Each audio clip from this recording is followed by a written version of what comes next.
A new lawsuit just filed challenging North Carolina's new congressional districts, and the focus of this lawsuit is on minority voters. The lawsuit says they are being discriminated against. Michael Perchik joining us now with the details of this one. Hi, Michael.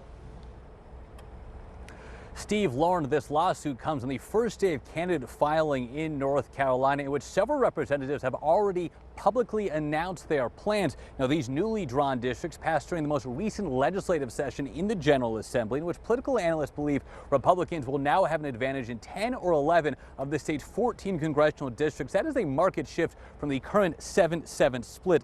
This challenge brought forward by 18 voters who allege that these plans, quote, pack and crack minority voters into gerrymandered districts designed to minimize their voting strength. They expressed particular concerns with 4 districts, Districts 1, 6, 12, and 14, alleging that race was the predominant factor in their creation. However, election committee chairs in the state legislature have said racial data was not taken into account when drawing districts. The Republicans have acknowledged drawing districts for a partisan advantage, which is allowed.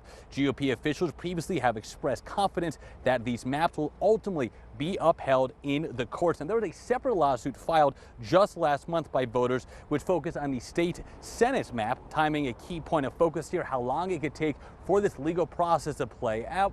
Any concerns of it being upheld in the courts, the longer it takes, any potential delays is going to be more likely that these current maps will be in effect for the 2024 elections. We're currently in the process of reaching out to both the North Carolina Democratic Party and the NC GOP. Will certainly make sure to pass along their responses coming up at 6 o'clock. I'm Michael Perchik, ABC 11 Eyewitness News.